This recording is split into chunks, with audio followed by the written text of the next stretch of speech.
Buenas noches, mis amigos. Bienvenidos a un nuevo programa, otra edición de La Otra Realidad.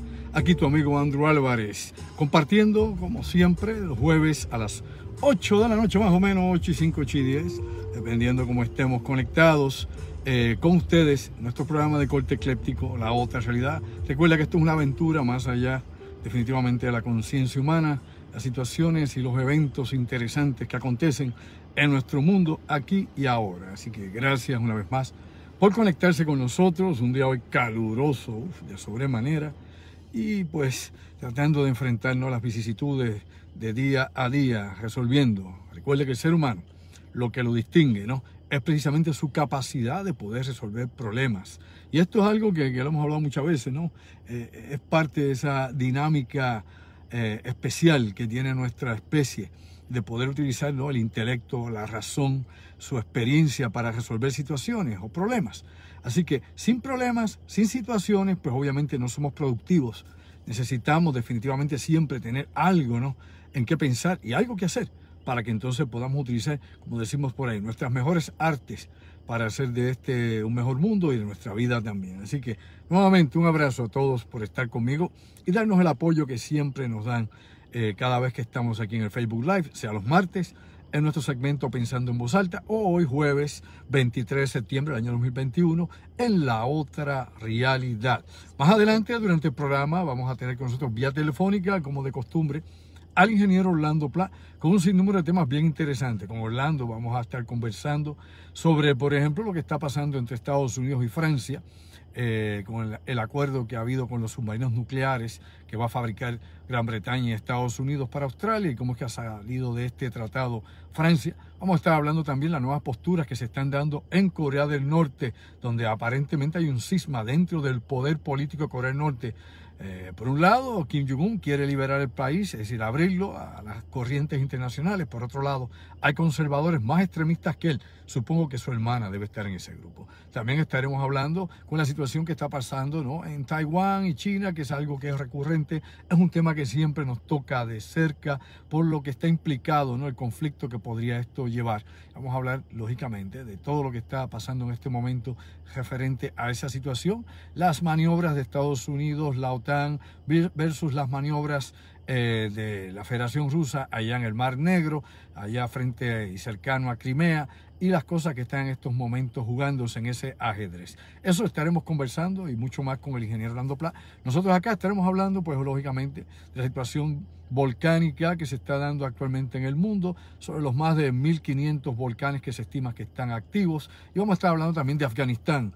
Había mencionado, precisamente en Pensando en Voz Alta, el pasado martes 21 de esta semana, de que íbamos a hablar algo de los contratistas y cómo esta guerra no solamente se privatizó, sino de los 2,4 trillones de dólares que han estado corriendo durante estos 20 años, y lógicamente, ¿no?, cuál es la trascendencia de todo esto y las conexiones que han surgido de presidencia en presidencia desde la época de Jimmy Carter.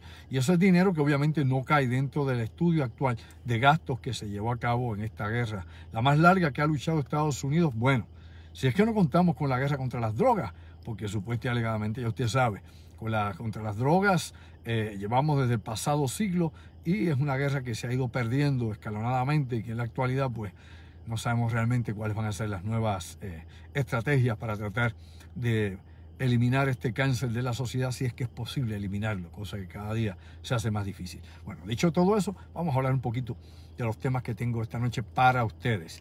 La situación, obviamente, de la erupción que está ocurriendo allá en el volcán Cumbre Vieja, en la isla de Palma, en las Canarias españolas, pues nos tiene que poner lógicamente siempre a pensar en cuáles pueden ser las consecuencias o qué impacto podría tener en nuestra región del Caribe. Esto lo expliqué anteriormente en este programa y en los segmentos que tenemos en la semana. La situación de un mega tsunami, la posibilidad de que esto pueda ocurrir, la probabilidad de que no ocurra, o si ocurriese, pudiese ser de aquí a quién sabe cuánto tiempo. Tal vez primero estalla el supervolcán del Yellowstone allá en Wyoming, antes de que haya el gran derrumbe en las paredes de la costa, precisamente la isla de Palma, por erupciones de los diferentes volcanes que han surgido allí. Cuando digo diferentes volcanes, porque Cumbre Vieja tiene diferentes bocas de lava, me explico, diferentes orificios que se han formado en la superficie que siguen liberando el magma hacia la superficie. Ha habido, lógicamente, una depresión del terreno en la zona, pero no lo suficiente como para que pueda indicar de que pueda haber el derrumbe de varios kilómetros de costa que hemos estado hablando, que es algo que se puso y se trajo a la palestra de discusión dentro del campo de la morfogeología allá para el año 2001, cuando se estaba especulando con los datos que habían de que si Cumbre Vieja entrara en una gran erupción, pues podría haber definitivamente un gran colapso. En el 2010, en el 2011 hubo actividad volcánica, tanto submarina como en la zona obviamente de Cumbre Vieja. Y por otro lado, desde el año 71, que es el récord que hay actualmente, pues no había una gran erupción. Ahora tenemos una gran erupción. Miles de personas han tenido que ser evacuadas de la zona, cientos de casas han sido destruidas, los cultivos por la lava, y nos hemos dado cuenta de que este es uno de muchos de los volcanes que van a seguir activándose, que han estado relativamente dormidos. Recuerde, como he dicho, hay alrededor de 1.500 volcanes potencialmente activos en el planeta. La mayoría de ellos son submarinos. Por ende, usted no los ve acá en superficie, sino que están allá con las fumarolas y están bajo el océano, tanto el Pacífico específicamente, como inclusive en el Atlántico. Pero la mayoría de ellos están en el famoso cinturón de fuego, ¿no? o el fire ring que hay allá en el Pacífico. Dicho todo eso, pues también hay que mencionar que acá en Centroamérica, en Guatemala específicamente, el volcán de fuego nuevamente se activó, entró en erupción una vez más. Este volcán en los últimos años ha estado trayendo problemas en la región, ha habido millones de dólares en pérdidas en esa región de Guatemala, y es un volcán bien activo. Como este, pues en México, siga contando Nicaragua, siga buscando todos los países prácticamente de Centroamérica tienen volcanes, como usted los tiene también allá en Sudamérica. Dicho eso, pues ¿qué podemos añadir a toda esta situación? Bueno, mencioné brevemente aquí el Yellowstone. Usted sabe que ha habido 1001 predicciones sobre este supervolcán. De que si estallase, pues se sabe, ¿no? Si entrara en una erupción masiva, ya que la caldera tiene cientos de millas cuadradas, enorme la caldera de este volcán, y colapsara todo ese subsuelo que está sobre el volcán o sobre la caldera, pues lo que nos han dicho que una mega erupción de Yellowstone, pues lógicamente destruiría a los Estados Unidos prácticamente y traería pues unos impactos directos a la vida en el planeta Tierra, y sobre todo, ¿no?, a la gran cantidad de partículas que irían a la atmósfera y que evitarían que los rayos solares entraran como regularmente entran. Y esto pues es uno de los métodos que ha utilizado en nuestro planeta, sepa usted, la inteligencia de la naturaleza, la forma de trabajar la naturaleza, y es que los volcanes, en vez de calentar el planeta, lo enfrían. Y esto pues ya lo entendemos dentro de la mecánica planetaria.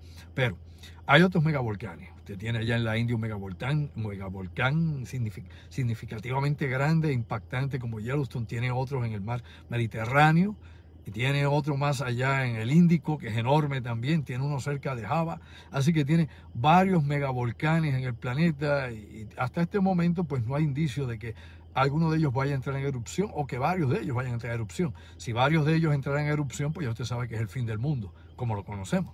Se acabó la civilización y probablemente nuestra especie. Vamos a otro tema, ya que esto era algo que quería traer de introducción.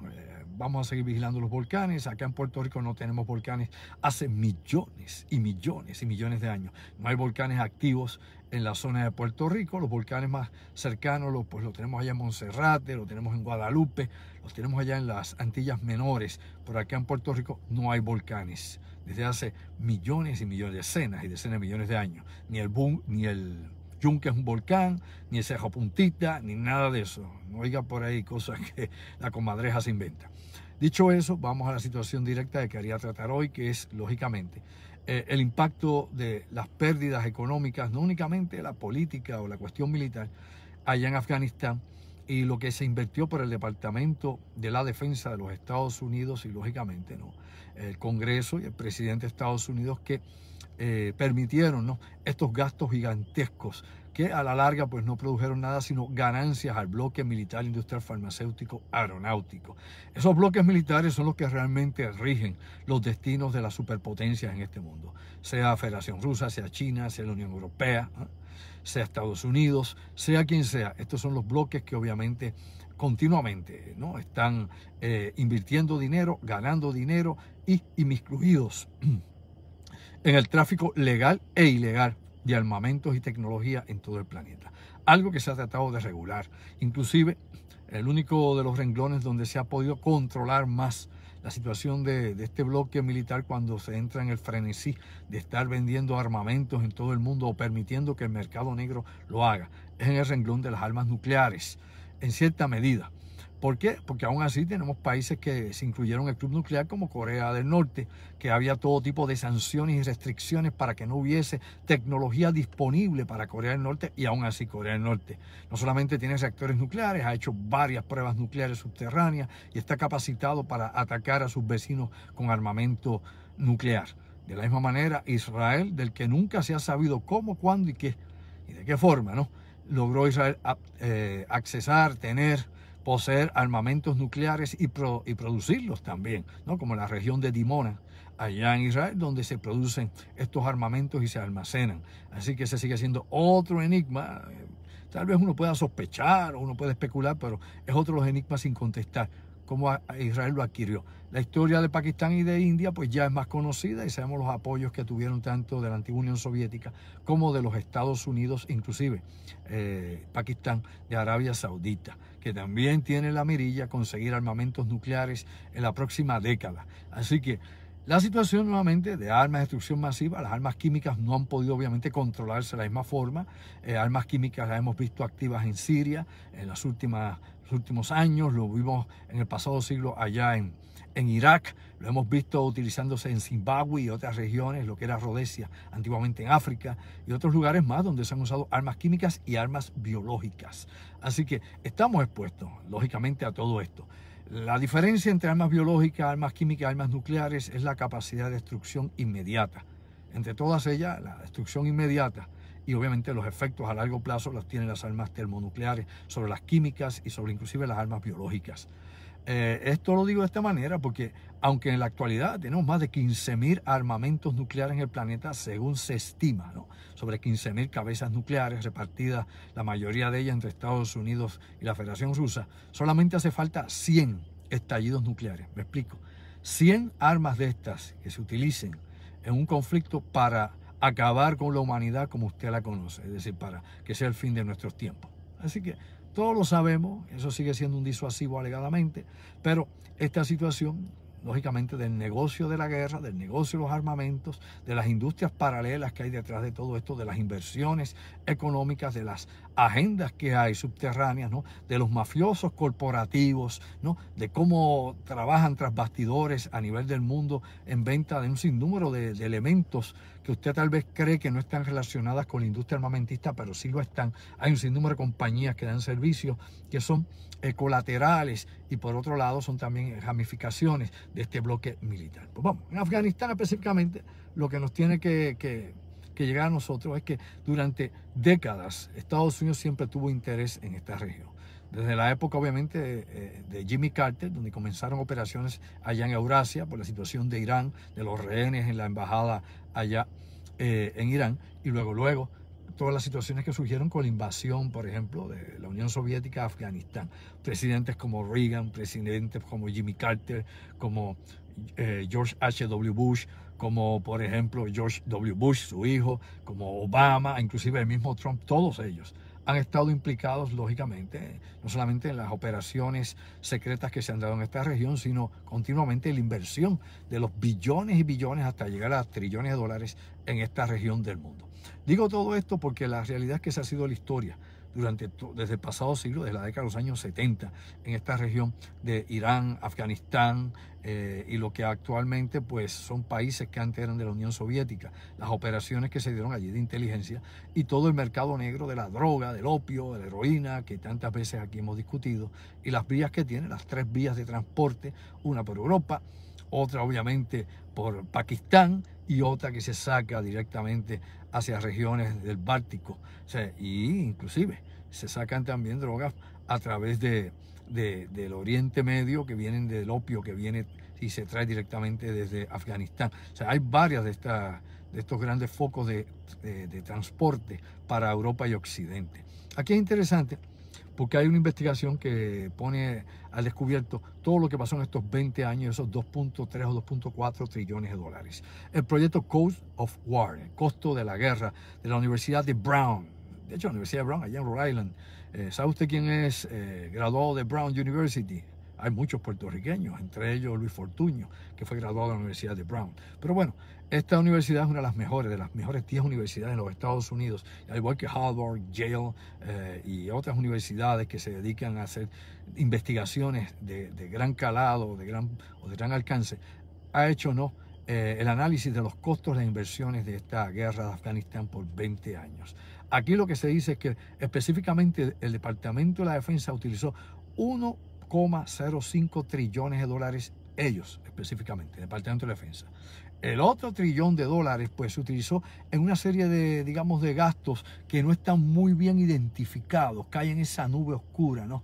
Cae obviamente en esa nébula, donde pues son las cosas que no se pueden explicar. Recuerde usted que durante la época de George W. Bush, bebé Bush, hubo más de 2 trillones de dólares que meramente no pudieron ser justificados en el Congreso de los Estados Unidos ni en el Senado. Es decir, el Departamento de la Defensa absorbe mucho más dinero que el que se le legisla, ¿no?, por el Congreso para sus gastos anuales. Esto es una cosa enorme lo que está pasando en estos momentos. Aquí lo importante es que los fondos para pagar los servicios, por ejemplo, de empresas privadas que apoyaban a las operaciones estadounidenses allá en Afganistán, se utilizaban a través de compañías que tenían contratistas. Y ahora no vamos a hablar meramente de mercenarios, que sabemos que hubo hasta 47,000 mercenarios activos en este conflicto en algún momento en específico, superando las tropas de Estados Unidos en acción allá en el frente de Afganistán. Aquí lo que definitivamente hay que ver cuáles eran los trabajos que se pagaban, cosas que antiguamente hacían los soldados, cosas que hacían los soldados en Vietnam, cosas que hacían los soldados en Corea, en la Segunda Guerra Mundial, en cualquier conflicto. Por ejemplo, actualmente teníamos dividido por dos supercompañías, dos grandes corporaciones, el conflicto de Irak y el conflicto de Irán. Por ejemplo, en Irak tú tenías activo Delta Force y también ponían los Navy SEALs. Pero la mayoría de las acciones en Navy SEALs estaban concentradas ¿dónde? En Afganistán. Eso para hablar de cuerpos especiales, ¿no? Fuerzas especiales en diferentes conflictos, donde pues lógicamente hay operaciones diferentes y ambas, aunque son fuerzas especiales tácticas, no utilizan ni se utilizan para exactamente lo mismo, para diferentes operaciones. Aquí es interesante porque se usaban a todos estos contratistas, por ejemplo, para cargar combustible a los aviones, a los helicópteros, para conducir los camiones a través de las montañas de Afganistán. Se utilizaban, por ejemplo, para pilotear los helicópteros. Usted creía que eran militares, no contratistas piloteando los helicópteros de combate, ¿no? Para transportar todo tipo de equipo y mantenimiento, para la limpieza, para cocinarle a los soldados, para construir las bases, para construir los aeropuertos y las pistas. Es decir, los contratistas, las compañías privadas, hacían todo lo que antes hacían los ingenieros militares y lo que antes hacían los soldados, las tropas, todo eso. Toda la logística y todo lo importante que estaba tras las líneas, pues eso antes estaba bajo control del ejército. Actualmente ya no es así, es privatizado. Ahora son los contratistas quienes hacen todo eso, ya no los soldados per se. Soldados pues obviamente pues corren otro rol que se supone que es el combate, pero en muchas zonas y en muchos eventos o sucesos que ocurrieron en Afganistán fueron los contratistas, los mercenarios los que hicieron también las operaciones. Así que esto es una cuestión bastante complicada. Para que usted tenga una idea, por ejemplo, una gran corporación que tuvo control de las operaciones que se daban allá en Irak era Halliburton. Sí, Halliburton siempre ha estado muy relacionado obviamente con el gobierno republicano de los Estados Unidos. Las administraciones republicanas en el área, por ejemplo, militar, el Pentágono, pues casi siempre subcontrata a Halliburton, porque tiene cientos de corporaciones alineadas con ella, es decir, que le pertenecen a Halliburton, ¿no? Y todo esto lo digo porque es importante que ustedes sepan, ¿no?, que ahí va desde la comida, como dije ahora, cocinero, los platos, las medias, la ropa, todo. Esta compañía se dedica a darle todo el servicio a las tropas de los Estados Unidos cuando están los republicanos en el poder. Y en la campaña de Irak, pues obviamente la compañía que más trabajó ahí. De hecho, Dick Cheney, ¿se acuerda de Dick Cheney? Haga memoria, sí, Dick Cheney, secretario de Estado bajo George W. Bush, pues fue CEO de esta corporación y que de hecho ganó más dinero estando como secretario de Estado en los Estados Unidos que como CEO de Halliburton, por todas las cosas que hubo obviamente trabajándose ahí, y aparentemente ahí no hay conflictos de intereses. Mi madre, bueno, ya usted sabe que hacer la ley hace la trampa. Por otro lado, en Afganistán fue DynCorp. Ambas compañías compiten. DynCorp siempre está muy relacionada con quién, con el gobierno del Partido Demócrata en los Estados Unidos. Cuando estaba Bill Clinton, pues ahí está DynCorp. Cuando está Obama, ahí está DynCorp. Ahora supongo que, lógicamente, está Joe Biden, debe estar DynCorp, obviamente, sobre Halliburton ahora en las decisiones, porque nuevamente, aunque ambas trabajan para cualquiera de los gobiernos que estén en el poder, la realidad es que hay unas alianzas, ¿no?, con una serie de intereses políticos, tanto de una como de otra. Así que juegan a las cambiadas. Aquí DynCorp estuvo varios años, alrededor de 4 o 5 años allá en Aguadilla, en el Rafael Hernández, en la antigua base Ramey, y allí nosotros filmamos todo tipo de helicópteros, Cobra, helicópteros, por ejemplo, Huey, vimos allí, y otros más, un sinnúmero más, de helicópteros de combate, Apache, etcétera, que los llevaban allí, inclusive armados, o sea, armados con sus armamentos, ¿no? Y allí les daban mantenimiento, los capeaban, los pintaban y los enviaban a Colombia, los enviaban a Afganistán, los enviaban a países donde le habían vendido, DynCorp había vendido estos aparatos, ya que ellos tienen la licencia y la autorización para vender armamentos del Departamento de Estado y del Departamento de la Defensa de los Estados Unidos. Y aquí DynCorp también estuvo reclutando cientos de personas en Puerto Rico para que sirvieran como sus mercenarios en diferentes conflictos. Por ejemplo, allá en Yugoslavia, cuando Yugoslavia en la década de los 90, a principios de los 90, se rajó por el medio, se fue por un lado Montenegro, Bosnia por otro lado, etcétera, pues obviamente DynCorp estuvo activo allí. Y hay una serie de acusaciones de crímenes de guerra contra DynCorp, como pasó, por ejemplo, con Blackwater allá en Irak, pues contra DynCorp, porque estaban inclusive relacionados con la trata humana, ¿ok? Específicamente la trata de blancas con prostitutas y obviamente explotación sexual de niñas y niños. No es fácil, usted se da cuenta que hay cosas reales que están ahí, que no son teoría de conspiración, que no es que aquel cree, que aquel vio, que no. Ahí está, busque los datos, están ahí, búsquelos. Bien fácil, googlee y verá, para que vea la actual bola de cristal del mundo, que es la internet, donde la gente cree que está toda la sabiduría. Bueno, por lo menos está ahí parte de esa información.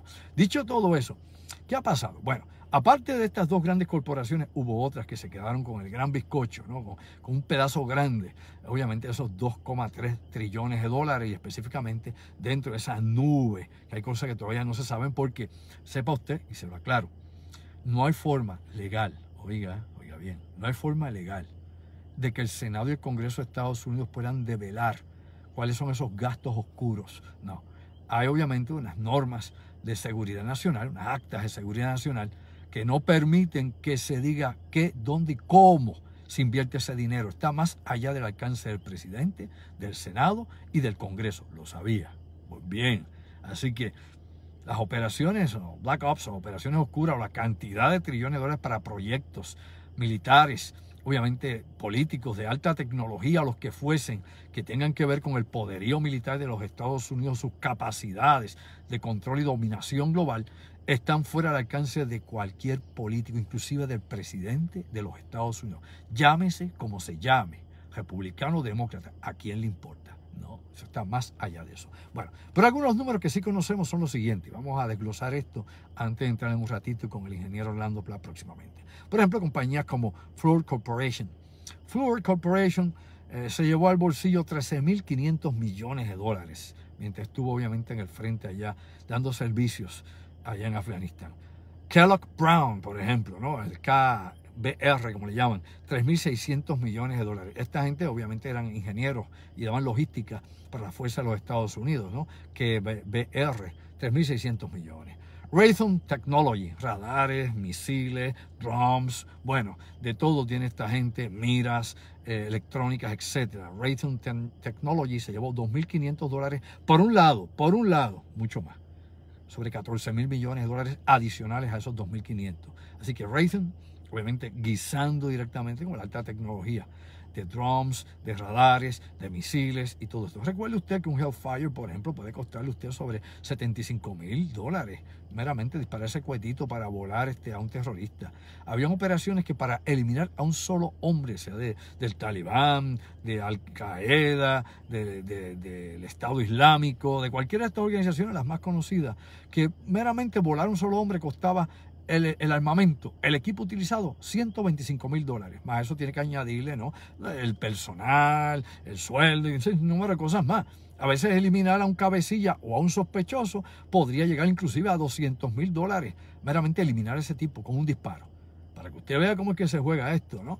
Esto es una cosa a sobreprecio como usted no se imagina. Por otro lado, Aegis LLC, el que se dedica obviamente a entrenar las fuerzas policíacas de Afganistán, se llevó $1.200 millones. Me explico, se robó $1.200 millones. Se los robó descaradamente. ¿Por qué digo descaradamente? Bueno, porque esa fue la gente que entrenó alegadamente, ¿no?, a la fuerza policíaca, a los servicios de seguridad. Así que no sirvió. Inclusive Aegis LLC también le dio que la seguridad de la embajada de los Estados Unidos. O sea, la seguridad de la embajada no estaba a cargo de los Marines, como usted lo puede ver en cualquier otra parte del mundo. Usted sabe que los Marines están a cargo de la seguridad de las embajadas de Estados Unidos. Usted vaya a cualquier embajada del mundo y va a encontrar un Marine. Pero en este caso eran contratistas los que tenían la seguridad de la embajada de los Estados Unidos allá, obviamente en Afganistán. Así que uno nuevamente viene a pensar, caramba, wow, esto está metido en todo. Esto es un negocio redondo. Olvídate y vive. Guiso fácil para un montón de gente. Ok, por otro lado, DynCorp también era la encargada precisamente de entrenar a la policía de Afganistán. Se robó los chavos. Ahí hubo involucrado más de $14.400 millones en esos tipos de entrenamiento y facilitarle equipos electrónicos de todas clases a la policía, afgana, a la Policía Nacional. Obviamente el entrenamiento no sirvió para nada porque la Policía Nacional no hizo nada. Ni las Fuerzas Armadas tampoco, se rindieron cobardemente. Así que se llevaron el dinero heavy. Inclusive, y esto es importante, Raytheon Technologies también se dedicó a entrenar a la Fuerza Aérea de Afganistán. También se robó los chavos con eso. ¿Dónde está la Fuerza Aérea de Afganistán? No, ¿tuvo alguna operación contra el Talibán cuando se acercaban a Kabul o cuando estaban levantándose? No, nada de nada. Y para colmo de colmo, esos son meramente algunas de las que están conocidas. Las que quedan en el manto, donde se supone usted no deba saber, ni ningún ciudadano de los Estados Unidos, pues son las otras, las que tienen obviamente la alta tecnología aérea de ataque militar. Entre ellas está, lógicamente, Raytheon, pero también está Boeing, Lockheed Martin, General Dynamics, Northrop Grumman. Todos ellos se llevaron miles y miles y miles de millones con la venta de aviones, con la venta de equipo, con todo lo que hay. Y lógicamente había otras corporaciones que también cobraban por mantenimiento, había muchas más. O sea que definitivamente esto fue un negocio redondo para el bloque militar, industrial, farmacéutico, aeronáutico. Mientras el ciudadano de Estados Unidos común y corriente, que no se veía afectado por la sanganá que se estaba haciendo allí, por el robo que había allí, obviamente autorizado, pasaba acá necesidades de todas clases. Y acá en Puerto Rico quebrado. Bueno, sí, aquí hay que tener cuidado porque aquí si se trae demasiado dinero va a desaparecer misteriosamente en algún hoyo negro que pueda encontrar usted y no es el roto que usted encuentra en la carretera. Aquí hay que ver qué se hace con los fondos cuando se traen los fondos a Puerto Rico y cómo se utilizan. Todo esto definitivamente es preocupante, ¿no? La cantidad de dinero que hay y la cantidad de gente que está involucrada en esto. Hemos hablado acá inclusive con nuestro directo amigo, el ingeniero Orlando Pla, que ya vamos a estar comunicándonos con él en breves minutos, de que, por ejemplo, inclusive hasta los servicios de inteligencia de Estados Unidos están privatizados. Recuerde usted que Edward Snowden no era agente de la NSA, de la Agencia Nacional de Seguridad, quien le dijo eso, no. Él era un subcontratado, ¿no? Trabajaba para una corporación contratada, ¿no? Precisamente por la NSA, y él era un subcontratado por esta compañía para que diera servicios. Y así hay muchísimos en la CIA, en la NSA, en la Agencia Geoespacial de los Estados Unidos de Inteligencia y muchos más. Así que todo esto se privatizó. Aquí es business is business, dinero, money talk. O sea, aquí no es que yo amo la patria, que aquí vamos a ser fieles hasta la muerte, patria o muerte, no. Aquí es el mejor postor. ¿Y cuántos de estos no han sido comprados? Bueno, la experiencia histórica nos ha dicho, dígame si es o no es así, que los chinos han comprado muchísima gente dentro de estas empresas de alta tecnología, dentro del bloque militar industrial de los Estados Unidos. Muchísima gente. Y han adquirido, obviamente, han estado robando no solamente con los hackers, sino información que le han vendido directamente. Tiene una asignación. Busque usted la cantidad de gente que han sido arrestados por estar dándole, obviamente, información, patentes, ¿no? Claves y mucho más a las industrias chinas y al gobierno y al ejército popular de China. Vea, no es 1, ni 10, ni 20. Así que ¿está usted expuesto a que la seguridad de los Estados Unidos es una seguridad privada? Estamos hablando de guardiapalito, no estamos hablando de guardiapalito. Estamos hablando precisamente de que ese bloque militar es privado. ¿Y qué queda para las Fuerzas Armadas? Bueno, las Fuerzas Armadas queda mandar a los muchachos a que les vuelen la cabeza o les vuelen las piernas o que den obviamente o los maten o que vengan flagelados de allá, que sigan siendo carne de cañón. No es fácil. Aparte de todo eso, algo que quiero tirar acá antes de comenzar con mi directo amigo el ingeniero Orlando Pla, tiene que ver con la cuestión de cambio climático. En estos momentos, las Naciones Unidas, por un lado, inclusive la Organización Mundial de la Salud también, están muy preocupados, no por el talibán ya, si llegó, no, si el talibán está pidiendo dinero a todo el mundo en el planeta, porque mientras hacen lo que le da la gana, quiere que todo el mundo los mantenga, porque el gobierno del talibán es un gobierno mantenido, ¿lo sabía usted? No sé si se copiaron de Lela en Puerto Rico, de aquí, pero ellos viven del mantengo. Eso es lo que piden. Le están pidiendo y usan inclusive países como Pakistán como mediadores y muchos más. Esto lo hemos hablado acá.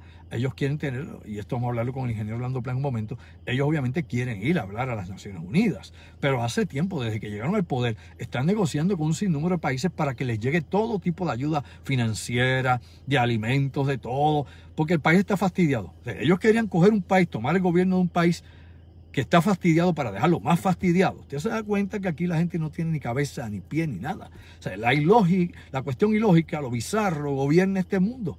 Así que el gobierno del Talibán sabe que ellos no producen nada. Nada es nada. Lo que tienen son cabras para arriba, para abajo y ovejas. ¿Ok? Y un montón de tipos hay con tendencias raras en los montes detrás de las cabras. Pero fuera de eso, obviamente lo que están pidiéndole es cacao al mundo. Dinero y dinero. Esas son las cosas que están pasando. Por otro lado, que voy a comenzar en un momento con el ingeniero Orlando Pla, hay que estar muy pendiente a lo que está pasando en la Unión Europea, las peticiones que ha hecho Alemania desde la época de Trump, de hace 3 años atrás. Alemania viene sugiriendo de que se tenga un ejército europeo y que se separe de la OTAN, es decir, de tratar a los países del norte, la NATO o la OTAN, como es en español, para que Europa tenga su propia defensa, porque no confían en la seguridad que da precisamente Estados Unidos. Ahora la situación con Francia pues se recrudece por la cuestión del tratado AUKUS, ¿no? Que es el tratado entre Estados Unidos, Gran Bretaña y Australia para la construcción de submarinos nucleares, que saca a un lado, ¿no?, la inversión de 55.000 millones de euros, eso sube como a 75.000 millones de dólares, y que ahora pues aparentemente hay una petición de Francia a Australia, que la vamos a hablar con el ingeniero Orlando Pla en algún momento. Les digo todo esto porque obviamente hay que darle seguimiento a todo lo que está pasando y a las declaraciones que hizo el ministro de Economía francés, Bruno Le Maire. Bruno Le Maire dijo que ya no se puede contar con Estados Unidos para defender a Europa, que ya es tiempo obviamente que Europa tenga sus propias armas, sus propios ejércitos, y claro, cada país europeo tiene un ejército. Alemania tiene ejército, Francia tiene ejército, Italia tiene ejército, España, todo, pero todos están unidos bajo la sombrilla de la OTAN, ¿no? Ellos quieren una fuerza aparte de la OTAN, de los Estados Unidos, de los británicos y de todos ellos. Pues bien, vamos con un poquito de agua en lo que se comunica Denise con el ingeniero Orlando Pla. Déjame acá un poquitito, un momentito aquí. Hola, Denise. Hola, ya estamos set, recordándole a los amigos que por favor compartan este vídeo y que si no se han suscrito todavía a tu canal de YouTube, Seguro. Andrew Álvarez Chardón, cuando termine este vídeo vayan y suscríbanse, denle like a los vídeos y activen la campanita para que no se pierdan ninguno de los programas. Muchas gracias. Así sea, denos apoyo, conéctese con nosotros y comparte todo esto para que la gente vea más allá de lo aparente. Bueno, conmigo acá vía telefónica, como todos los jueves en La Otra Realidad, desde el pasado siglo XX, allá en el siglo XXI y ahora en el siglo XXI acá, en este nuevo siglo que ya no es tan nuevo, mi directo colaborador y amigo, el ingeniero Orlando Pla. Orlando, bienvenido a La Otra Realidad. Un placer estar otro jueves en la noche contigo para hablar de todos estos temas que se discuten en tu programa. Bien, Orlando, vamos directo al grano por la cuestión de coger, como dicen, el toro por los cuernos. Óyeme, la situación de Francia, el presidente francés Macron, la situación con Australia, la petición que ahora Francia quiere exigirle, ¿no?, algún pago, retribución a Australia. ¿En qué nivel está todo esto y qué es lo que está corriendo en estos momentos, Orlando? Bueno, como discutimos en el programa anterior, Francia llegó al extremo de decirle a sus embajadores de Estados Unidos que tenían que regresar a Francia. Sí. Y lo que salió hoy en la prensa, particularmente en el Washington Post, es que en estos momentos Macron quiere que Australia, aunque no reciba un submarino de Francia, tiene que pagar los 50 billones en euros. O sea, está exigiendo el pago de submarinos sin tener que construirlo. Wow. Oye, de verdad que ese es bien caripelado. Yo conozco 2 o 3 por ahí aquí que te exigen sin darte servicio. Sí. Wow. Y como tú mencionaste, que mencionaste de que se estaba hablando de salirse de la NATO, ¿verdad? Sí. Este caballero de Francia. Tenemos que recordar la historia de que en la década de los 60, primero que la NATO se fundó más o menos para el 1955, pero 10 años después, en la década de los 60, fue Francia la que intentó desvanecer a la NATO, renunciando a la NATO bajo el general de Gaulle. Y Francia disfrutó de 45 años gratis, sin pagar, con Estados Unidos y naturalmente la NATO protegiendo sus intereses hasta el año 2009, que bajo conversaciones con el presidente Obama, Francia regresó a la NATO. También tenemos que estar conscientes de que tú indicaste de que Estados Unidos se asoció, ¿verdad?, con Inglaterra para este convenio con Australia. Pues tenemos que conocer que durante todos estos años, desde 1955, el país que al igual que Estados Unidos ha estado cumpliendo todos los años con el requisito de coger el 2% de su GDP para los gastos de la NATO, las únicas 2 naciones que siempre han cumplido son Estados Unidos y Inglaterra. Entonces, de las otras naciones, la más que ha cumplido, que para mí fue una sorpresa saber que era esta nación, porque es una nación que está en quiebra, legalmente, ¿verdad? Es Grecia. Grecia es la tercera nación que ha cumplido con el 2% para poder ser miembro fidedigno de la NATO sin tener que deberle nada a la NATO. Así que Francia no está en esa lista, como tampoco lo está Alemania. Es más, Alemania es de los más que no paga a la NATO. Yo creo que está en la penúltima posición de los países que no le pagan el 2% a la NATO de su GDP. De hecho, ese era el problema de Trump con Angela Merkel, de que decía que Alemania no cumplía con las cuotas que necesitaba la OTAN, que Estados Unidos estaba cubriendo, ¿no?, el vacío económico que tenía Alemania, y que Alemania pues tenía que elevar primero el nivel de sus fuerzas armadas, que había decaído muchísimo, y que tenía que empezar a meter dinero, obviamente, en la defensa y seguridad de Europa en la OTAN. Oye, hablando, aparte de eso, es bueno que hagamos memoria histórica, algo que conversaba yo contigo, y es que a Francia le han peleado todas sus guerras desde el pasado siglo XX. Vamos a hacer, ¿no?, una visión, ¿no?, retrospectiva. Y usted vea la Primera Guerra Mundial, usted vea la Segunda Guerra Mundial. Inclusive los argelinos tenían que pelear como soldados franceses porque eran parte de sus colonias y eran los que mandaban al frente a los franceses mientras los Estados Unidos y los aliados avanzaban. Eran los argelinos los que iban avanzando por las tropas francesas. Los francesitos se quedaban en la retaguardia. O sea, esa es la historia. Vea, busquen, me va a decir si eso no es así. Mire qué simple. Francia obviamente lo sacaron a patadas de Vietnam. Estados Unidos llegó y cogió el hueco de que dejó Francia allí también. Es decir, en pocas palabras, si uno va a ver conflicto por conflicto que ha tenido Francia durante el siglo XX, otros han tenido que resolver sus problemas. Así que no es un aliado de confianza, no es un aliado en que Occidente diga, bueno, con los franceses pues vamos, podemos contar para lo que sea. Lamentablemente, pues ese no es el récord histórico, Orlando. Bueno, sí, y en el siglo XXI ellos abandonaron el norte de África. Exacto. Y le dejaron a Boko Haram. Boko Haram es ahora el problema de Estados Unidos, no es problema de Francia. Sí, no.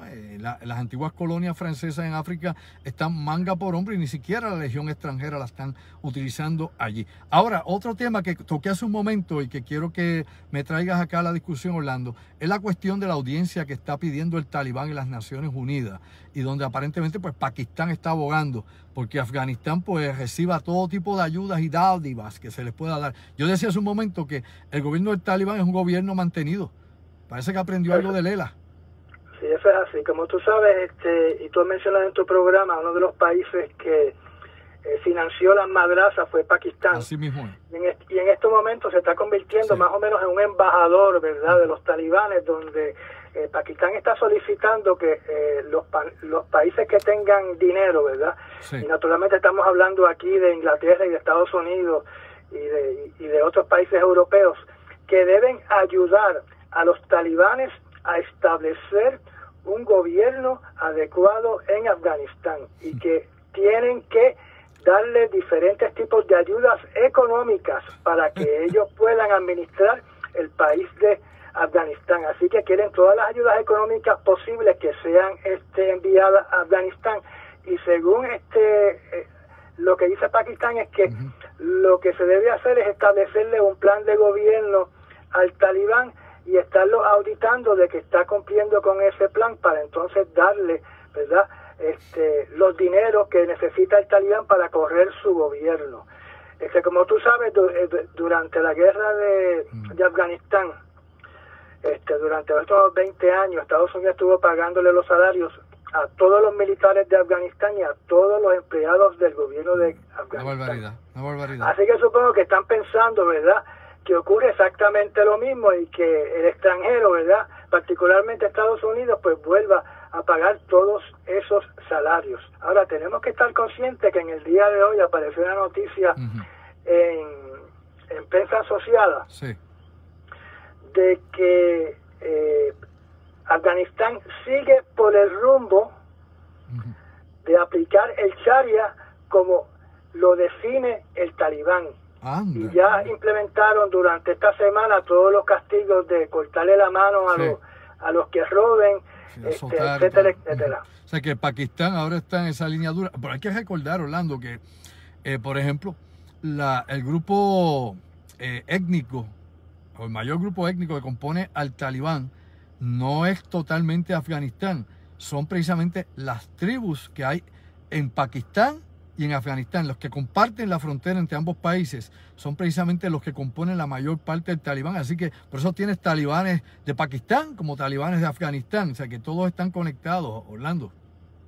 Sí, eso es así. Eso crea un gran problema, porque siempre tenemos que pensar qué sucedería si los talibanes que están en la frontera con Afganistán, o sea que son ciudadanos de Pakistán, entonces, ¿qué pasaría si intentan convertir a Pakistán en el talibán? No es fácil, no es fácil. Bueno, vamos a salir un poquito, a dirigirnos un poco más hacia Oriente, Orlando. Vamos a la situación y a la crisis que hay entre Pekín y Taipei, ¿no?, entre China y Taiwán, y los tratados obviamente autónomos que quiere tener Taiwán para hacer negocios en el mundo sin la autorización del gobierno de la República Popular de China. Es decir, Taiwán quiere hacerlo por la libre, y lógicamente esto pues va en contraposición al poderío o al control de China sobre esa región. Mira qué cosa, que todas las semanas aparece una noticia de Taiwán y China, donde obviamente continúa este rumbo de estos dos países para un enfrentamiento bélico. Pues resulta que China acaba de enviar 24 aviones de combate hacia las fronteras aguas territoriales de Taiwán, porque están extremadamente molestos, porque Taiwán anunció su intención de unirse a un grupo comercial del Pacífico de 11 naciones, donde dentro de esas 11 naciones está China. Wow. Y entonces Taiwán en estos momentos está actuando como si fuera un país soberano. Como tú sabes, ellos solicitaron ser incluidos en las Naciones Unidas, y aparentemente, según las noticias de esta semana, Estados Unidos va a respaldar de que Taiwán sea incluido como uno de los países independientes y soberanos dentro de la Unión Europea. O sea que Estados Unidos se mete más directamente por sus intereses económicos y porque es una cuestión geopolítica en tratar de auspiciar, ¿no?, la independencia y soberanía de Taiwán, pero obviamente no auspicia la soberanía de Puerto Rico ni nada por el estilo, ni ninguna tampoco de sus colonias en las Antillas. O sea que son contradicciones interesantes, pero claro, a conveniencia del sistema y a conveniencia de la economía de Estados Unidos, Orlando. Claro, y naturalmente si Taiwán se convierte en soberano, ¿verdad?, pues entonces se le van gran parte de las aguas territoriales a China, ¿verdad? Porque parte del South China Sea le pertenecería entonces a la isla de Taiwán. No, definitivamente. Todo eso tiene pues unos enlaces, unas consecuencias tanto inmediatas como en el futuro. Bueno, hablando de la región, vamos a hablar un poquito de Corea del Norte, que es uno de los temas que también te apasiona a ti, porque obviamente hay siempre el enigma de qué es lo que ocurre dentro de este país, el país más hermético del mundo, donde pues la información, si sale alguna, pues a veces tan difusa que es difícil poder entender qué es lo que está pasando dentro de Corea del Norte. Y ahora hay una noticia relacionada con Kim Jong-un, que aparentemente ahora pues dentro de lo extremista que pueda ser, de lo comunista que quieran o dictador que dicen que es el gordito o el ex gordito, porque ahora está flaco, Kim Jong-un, aparentemente tiene una lucha interna con su gobierno, es decir, de liderato interno en Corea del Norte, porque según se dice, ¿no?, él está apoyando la apertura de Corea en muchos renglones a la comunidad internacional, es decir, abrir nuevas vías de comunicación o intercambio con otros países fuera de sus fronteras, y aparentemente pues hay un grupo sumamente conservador adentro que está haciéndole presión opuesta. ¿Qué hay con esta noticia? ¿Qué más puedes aportar, Orlando?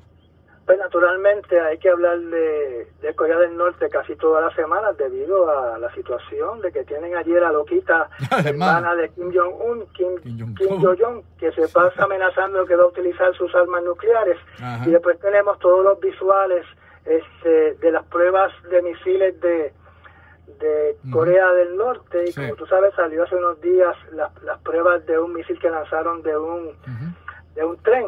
Así que es un tema que tenemos que discutir prácticamente toda la semana, al igual que el cambio climático. Pues resulta de que aparentemente, o sea, según información interna de los observadores de ese país, Kim Jong-un en estos momentos tiene dos agendas. La número uno es tratar de combatir el calentamiento global, porque está afectando mucho la agricultura de ese país, y está tratando de crear un plan para proteger la agricultura, que es poca, pero que alimenta a su país. O sea, que ahora es ambientalista, Kim Jong-un. Que ahora es ambientalista.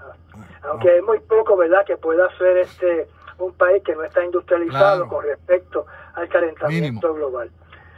Pero por lo menos los periodistas pues le van a hacer caso, porque cada vez que él habla, los periodistas rápido publican lo que él dice. Ajá. La otra agenda es que aparentemente él quiere abrir el país al mundo, al comercio internacional. O sea, se está convirtiendo en más liberal. Y eso lo que está causando es una pugna interna dentro del Partido Comunista de Corea del Norte, porque hay personas muy poderosas, supongo que una de ellas es su hermana, de que quieren que el gobierno siga siendo un gobierno totalmente totalitario y hermético. Parece que sí. Yo creo que esto podría traer un cisma dentro de Corea del Norte, y obviamente yo creo que Kim Jong-un tendría las de perder, porque no creo que los militares estén en la de ceder el poder que tienen. Recuerda que, como lo has dicho, es una dictadura, pero es una dictadura militar. Y obviamente el abrir el país de esta manera y el traer otro tipo de influencias dentro del país y otro tipo de ideas, pues va a restar definitivamente a la estructura militar de gobierno y a esa estructura totalitaria.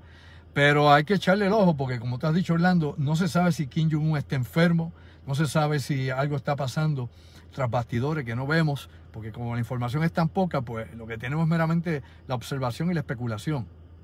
Me recuerdo de una película que una vez dieron donde Corea del Sur le salva la vida de un atentado mortal a Kim Jong-un, porque Kim Jong-un es la garantía de que va a haber paz en toda la península de Corea. No es fácil la situación. Bueno, y máximo un país con armas nucleares, como hemos hablado anteriormente. Bueno, otra situación también que va en el margen de la cuestión militar y de lo disuasivo, lo que está ocurriendo, por ejemplo, en el Mar Negro, con las maniobras que está llevando a cabo allí la OTAN, y lógicamente las maniobras que está llevando la Federación Rusa, y lo que parece ser, según dicen, ¿no?, algunos observadores, de que Rusia ha estado tendiendo una trampa, ¿no?, una caja, para en algún momento demostrarle a los occidentales, a la OTAN, a la fuerza de la OTAN naval, de que ellos podrían acabar con sus barcos en esa zona del Mar Negro. ¿Qué se sabe sobre este asunto y qué es lo que se ha publicado, Orlando? Como tú sabes, el Mar Negro se ha convertido en un escenario de ejercicios militares navales continuos. Lo que antes en el pasado era, digamos, 2 o 3 veces al año, ahora aparentemente es todos los meses hay un ejercicio militar naval dentro del el Mar Negro. Sí. Y como dijimos en unos programas anteriores, primero Rusia comenzó a enviar aviones en curso de ataque a los barcos de la NATO, sí, para ver si podían provocar que los barcos de la NATO dispararan primero.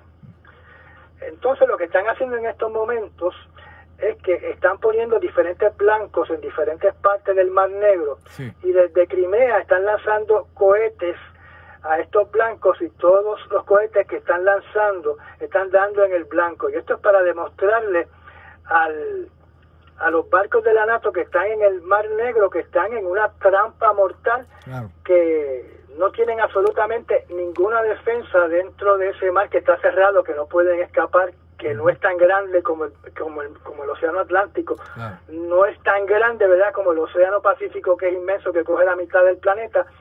Así que mientras estén dentro del Mar Negro, todos esos barcos que están haciendo estas maniobras navales están atrapados en una trampa mortal, completamente indefensos al poderío militar de Rusia. Bueno, Rusia tiene allí la base Setazpol allá en Crimea, Rusia tiene allí todo, fuerzas aéreas, navales, como tú has dicho, allí no se podría evadir un ataque, hay poco espacio para maniobrar, estarían centralizadas el fuego en estas fuerzas, así que digo, todo eso es hipotético porque no hay una guerra en estos momentos. Pero lo que tú has dicho, Rusia quiere darles el ejemplo de que, mira, no se les ocurra porque vean la desventaja en que están todos ustedes si decidimos llevar a cabo o no, o si hubiese un conflicto entre nuestras fuerzas. Y para cerrar, Orlando, esta noche contigo acá, el tiempito que nos queda, otro individuo que algunos dicen que al igual que Bolsonaro, al igual que Donald Trump, pues baila, inclusive que Duterte allá en Filipinas, baila también el mismo baile del Zambito, que es el primer ministro británico Boris Johnson, que es un tipo también curioso, tipo excéntrico también, y que ahora está, al igual que Kim Jong-un, en el mismo club, contra el cambio climático, con Joe Biden. Todos ellos están ahora esperando de que hay que hacer algo, y en este momento, pues, tanto Biden como Boris Johnson están hablando de que hay que invertir la friolera de sobre 100 billones de dólares que los países que tienen, ¿no?, responsabilidad ambiental por la cuestión del CO2, ¿no?, del dióxido de carbono en la atmósfera, los países industriales tienen que aportar para tratar de menguar el daño. ¿Qué hay con este señor que tú me dices que te está cómico? Pues mira, este caballero se presentó en las Naciones Unidas el 21 de este mes. ¿Sí? Y su mensaje se concentró en el problema del cambio climático. Ajá. Donde primero él hace el chiste de que el problema del cambio climático es el mismo problema de uno poner hielo dentro de un martini, que se derrite el hielo y te quedas con el agua nada más. Sí, lo mismo que decía, que yo te había dicho, que decía George W. Bush, que era lo mismo que el whisky cuando él le ponía un cubito de hielo, que se le derretía, y pues ahí lo que había era eso. Se parece que los dos se dan el palo. Lo más probable. Pues mira, este caballero llevó un mensaje allí utilizando una frase de sí. Coal, cars, cash and trees. Okay. Carbón, carros, cash, que todo el mundo sabe lo que es cash, y árboles. Donde él lo que está planteando es que para el año, para finales de este siglo, no se debe utilizar estar utilizando el carbón, tampoco deben existir los carros. Supongo que está hablando, ¿verdad?, de los carros que son de combustión interna. Sí. Está hablando de los árboles, que tenemos que recobrar los árboles, y está hablando de cash. Pero no está hablando de irnos a un cashless society, sino lo que está diciendo es que cada país que tiene la responsabilidad de haber contribuido al cambio climático, cada uno tiene que aportar 100 billones de dólares al año para combatir el cambio climático. No es fácil, yo creo que la economía del mundo no da para eso, Orlando, pero lo de los árboles es una buena idea. Yo creo que todos los países deberían resembrar árboles, recrear sus bosques, y ya científicamente se sabe que eso refresca y enfría el planeta, aparte que mejora la condensación, purifica el aire. La reducción del carbono o de la quema de carbón de, por ejemplo, los combustibles fósiles se sigue peleando, pero ya tú sabes, este es un planeta de hidrocarburos. Aquí la economía es a base de los subproductos del petróleo y del combustible, Orlando. Eso es así. Después se aparece un volcán como Cumbre Vieja, y entonces tira todo el carbón a la atmósfera. Sigue tirando carbón. No es fácil. Ese es así, pero este es un caballero muy curioso que también está diciendo por otro lado de que está pelado, de que no tiene un centavo, de que tiene que estar aceptando, que le regalen comida. ¿Cómo y es? Que le estén regalando vacaciones, ¿verdad? En un hotel durante los fines de semana, pero como no tiene ni un centavo, pues entonces tiene que solicitar, ¿verdad? Que las personas lo ayuden para poder sobrevivir, porque su salario de 160 libras esterlinas al año, pues no le dan para vivir. Oye, pero ven acá, un tipo que gana ese sueldo, que es mayor que el de presidente de los Estados Unidos, se está pidiendo prácticamente un diezmo, como algunos pastores que yo conozco por ahí, que le den zapatos, comida, casa, carro y todo. Exactamente. No es fácil, este mundo está loco y sin idea. Aquí no... Está como los talibanes, pidiendo que lo mantengan. Exactamente, no, Orlando, de verdad que la ruta que llevamos de colisión con el desastre es terrible en este mundo.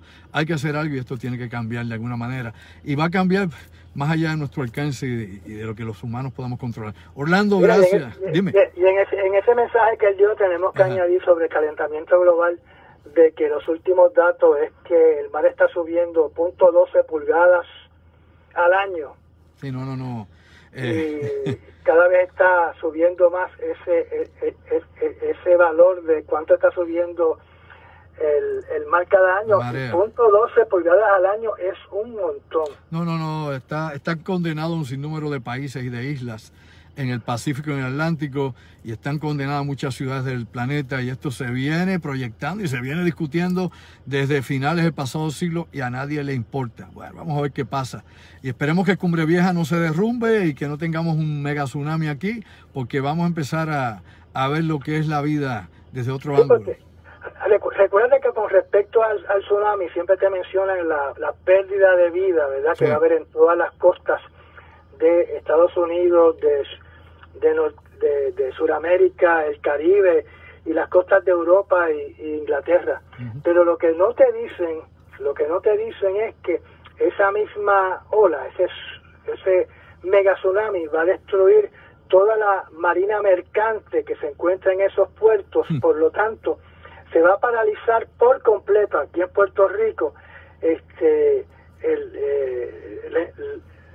la marina mercante que trae comida. O sea, nos vamos a quedar completamente aislados sin tener una flota mercante que nos traiga alimentos a la isla de Puerto Rico. Claro. Eso no te lo dicen. O sea, te hablan de la pérdida de vida, no te dicen de la escasez y la hambruna que va a suceder después del tsunami. Claro, por la destrucción de la ola, los muelles y los barcos. Pero, adicional, con esto cerramos, Orlando, el tsunami penetra en tierra y donde llega el mar inutiliza el agua, la tierra cultivable y contamina las aguas de la zona. Por ende, las pocas tierras que se cultivan en los valles del norte o en los valles de las costas de Puerto Rico se van a inutilizar por la sal y por obviamente el impacto del mar, que esto pues lo hemos visto en Indonesia y otras regiones del mundo. Pero todas esas cosas, como tú dices, no nos las dicen. Aquí se habla siempre de la película de Hollywood y de esas ideas que la gente tiene, qué sé yo, fuera del foco de lo que es la vida real y el impacto en el destino de todos nosotros. Gracias, Orlando, por estar conmigo otro jueves. Gracias, Fernando. Seguro que Buenas sí. noches a todos. Igualmente, te me cuidas mucho. Bueno, mis amigos, era el ingeniero Orlando Pla. Gracias, Orlando, por estar con nosotros una vez más y compartiéndonos las informaciones de impacto de lo que ocurre en nuestro mundo aquí ahora, y a ustedes sobre todo por la atención y el tiempo que nos dedican, ¿no? Y cogen este tiempo de sus vidas para compartir con nosotros. Gracias a mi compañera de vida, a mi productora, a la que me jala las orejas también. Me estoy pelado por aquí, se me jala, aunque me dio duro la oreja. cuando me paso de tiempo, no, Yani es una gran persona. Muy buena, los que la conocen saben cómo es. Así que gracias a ustedes como siempre, que son la razón de ser de este esfuerzo que hacemos, de esto aquí que es bien orgánico, qué sé yo, es lo más sencillo que se puede acá en el automóvil, real, nada de efectos especiales, es la esencia, la sustancia de lo que compartimos. Así que una vez más les agradecemos que hayan estado con nosotros, lo dejamos con la música que hemos compuesto para nuestra banda erótica y se lo decimos una vez más, compartan este video. Compartan este video, va a estar en YouTube próximamente también. Y te lo digo una vez más. Sayonara. Buenas noches, se me cuidan. Buen fin de semana. Así mismo.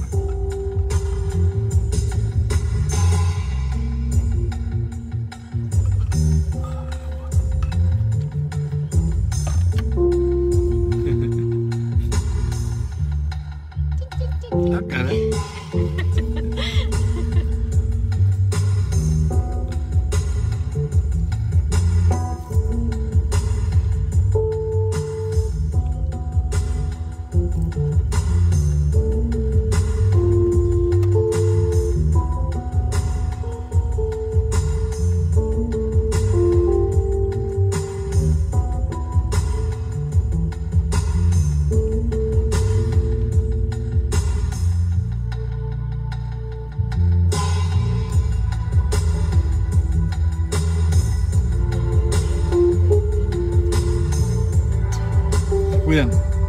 Chao.